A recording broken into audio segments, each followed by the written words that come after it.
If you got a guitar for Christmas, all right, way to go, congratulations. Or maybe you had one like I did for a long time and just sat in the corner, and you decided in 2026, now is the time to pick that bad boy up.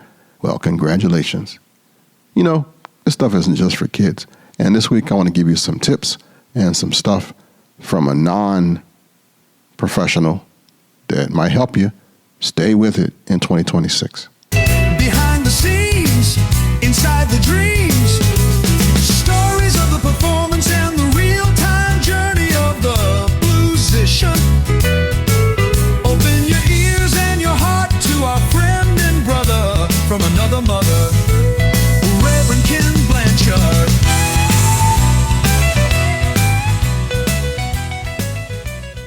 Well, now that I'm about 2 years into this thing and been out performing and playing in front of people, people think I'm an expert. I don't claim it. I'm still checking out everybody. I'm still learning myself. And when somebody says, "Can you teach me something?" I get like stage fright times 100. But after I calm myself down, I realize I can share this with you. Start simple and be real. You don't need to shred. You don't need to memorize 200 chords. You don't need to play like the legends that you admire. You just need to start. First thing is, get acquainted with your guitar. Before you worry about chords or scales, spend time simply holding the instrument. Feel its weight against your body. Notice how the neck sits in your hand. Listen to the sound of the open strings. Not trying to play anything, just hearing the guitar's natural voice. Because every guitar has its own personality.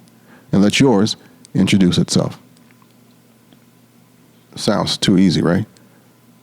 And your impatience is taking over. But you know that game, Simon, was like 4 colored squares or blocks or whatever, and you just press them in sequence? That's just 4 notes. You got a chance to do it with 6 on the guitar.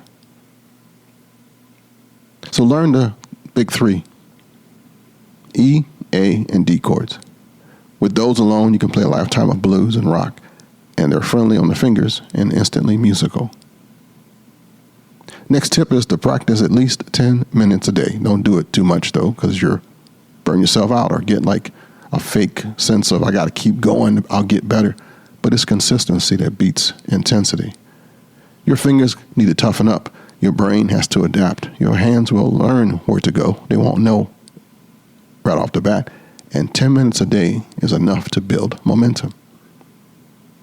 Number 4, play what sounds good to you. This is your journey. It's a riff that makes you smile.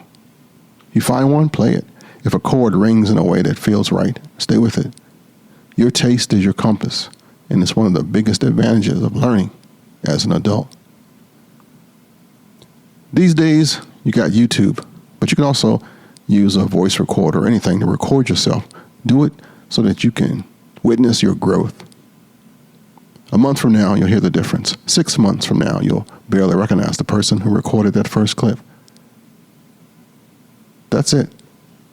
That's the easy way to start. You know, there's a special kind of magic in unwrapping a guitar as an adult. It's not a wide-eyed excitement of childhood. It's something deeper. It's a mix of gratitude, curiosity, and a quiet thrill of knowing you've just opened the door to a new chapter. You're not a kid anymore, and you just got a guitar for Christmas. Well, hey, it's the perfect place to start. People love to say, I wish I started when I was younger, and I was one of those. But here's the truth. Older beginners bring life and things to music that kids simply don't have yet. Your life experiences will give you an emotional weight in your playing, and patience helps you stick with that slow, steady progress that guitar requires.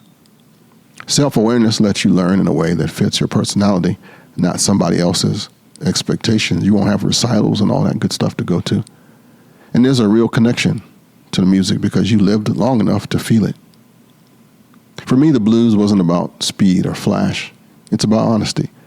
And that's something that you've earned. So remember to start simple and start real. All right? Have a really good year in 2026. And if I could tell you, I'd say to embrace that blues mindset, because the blues is forgiving. It welcomes beginners. It rewards feel over perfection. It's the music of people who worked hard, lived fully, and kept going. So if you're learning later in life, you're not behind, you're right on time.